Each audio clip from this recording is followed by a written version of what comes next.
mother told me no grass in Georgia. Savannah, Georgia.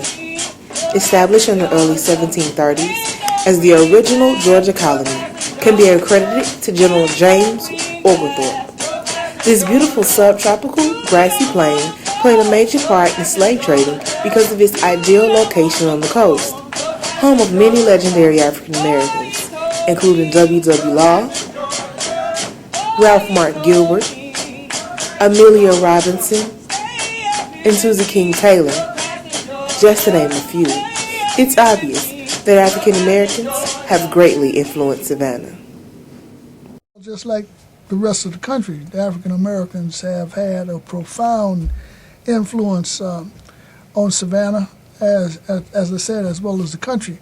Savannah has Savannah is a historic city, one of the original 13 colonies, and as a major port of entry for African people enslaved and captured from their country and brought over here. Savannah always has had an influence from Africans. We see it with regard to African people who were brought here to the colony of Georgia. The colony of Georgia gets started February 12, 1733. But on February 9th, February 10th, African people, African men are brought out of South Carolina, brought here to help lay out the streets and the squares in Savannah. So just from River Street to Oglethorpe Avenue, we see the streets and the squares in Savannah made by the contributions to Africans. So again, we see that. Then we look at the wealth in Savannah. That is no way possible anyone can come to Savannah and not see or understand that Africans play a role with regards to. A lot of it, the times, the majority of the time, is free labor. Our ancestors did not get paid for the work that was on the waterfront, to the work that was done on these expansive rice plantations and any cotton plantations that are in the area. Again, free labor that's generating the wealth for the homes that we see in Savannah.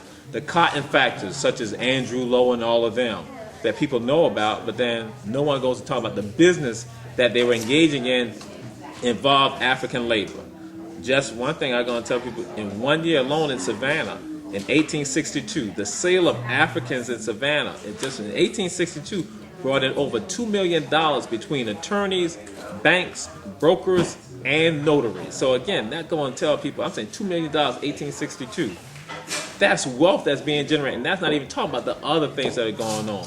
And again, so we look at all that, and then we look at the Savannah Gray bricks made by Africans along the Savannah River. So again, as I tell people, the wealth is there, the wealth has been there, and the wealth continues to be there, but not with regard to the people whose ancestors made it possible. So Africans have impacted Savannah just on the economic. Then with regards to what our people do or choose to do with regards to, I was going to say, education, you see the impact there with regards to Africans establishing their own schools. Again, showing that independent streak of African people. I grew up in a segregated society, which in a lot of instances was not bad for us as a people, because we were self-sufficient and we were more of a community at that time because we had to be.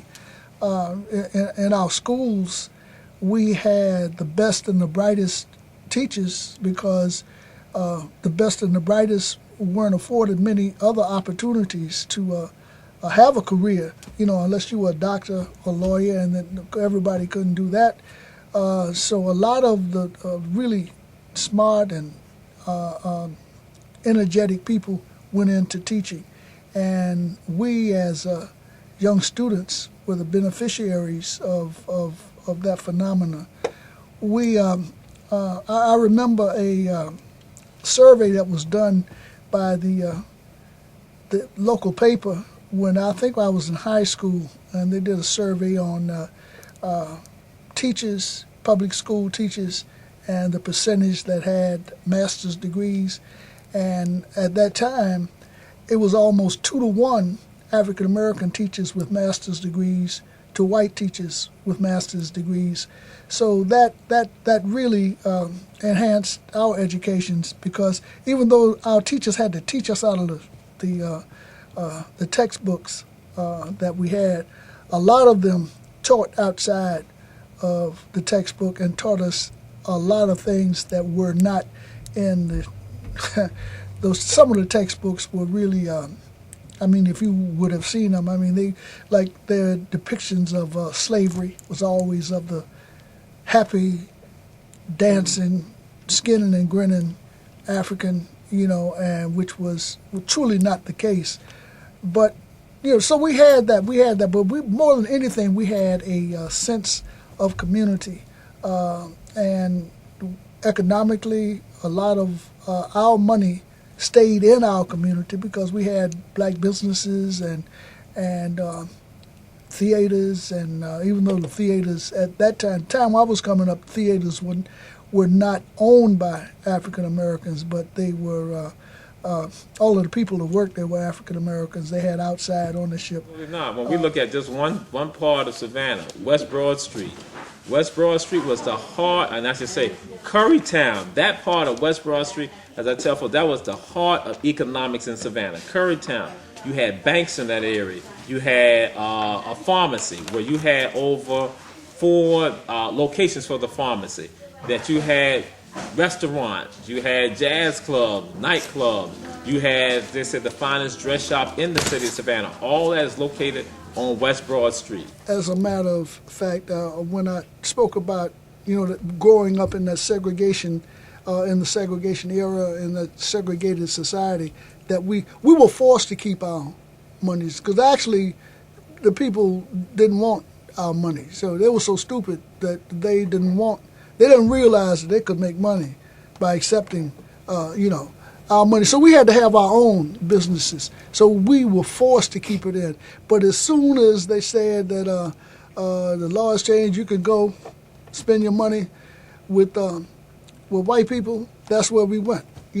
That's why there are no businesses on West Broad Street like before. That's why a lot of our businesses failed, and that's why you have movements that arose trying to recapture that. All that is located on West Broad Street. When we go down West Broad Street today, what do we see? We see a public housing development, or 2 public housing developments. We see vacant lots where black businesses were at one time. Then we see fast food places along some areas that, again, were where black businesses were located at. Then we see where the I-16 exited, again, wiping out what we would say was the economic center of black Savannah. West Broad Street was the street.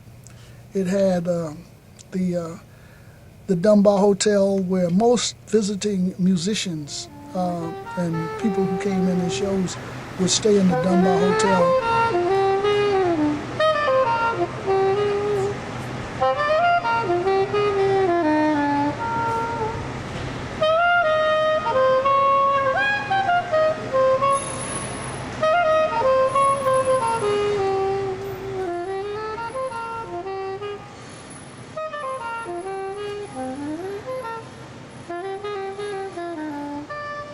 And when you talk about music and African Americans, music has always had such a comprehensive, holistic importance to our culture. I mean, there's nothing that we have done in this country that was not accompanied by music. I mean, our ancestors brought from Africa, and the music, that we created was brought with us. There are 2 theories about the development, especially so-called jazz. One is the theory of synchronism, and that is that the people came to this country. They were introduced to European music, and they derived their music as an offshoot of European music.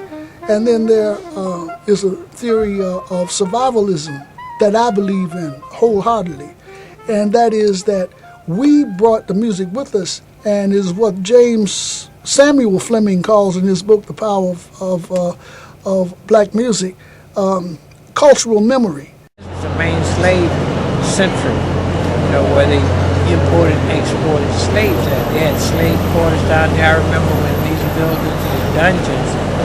So music, like you say, music came with them. It was a form of relief from just slavery-oriented mentality that they oppressed them with. And it needs to be a bigger musical community. Everything seems to be focused on Johnny Mercer, which is good, you know, he's a great musician, but there's so many other forms of music, and Johnny Mercer music basically came out of some of those African traditions.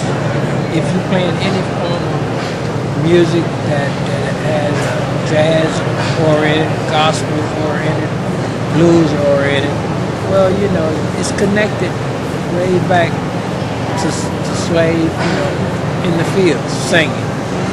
Oh,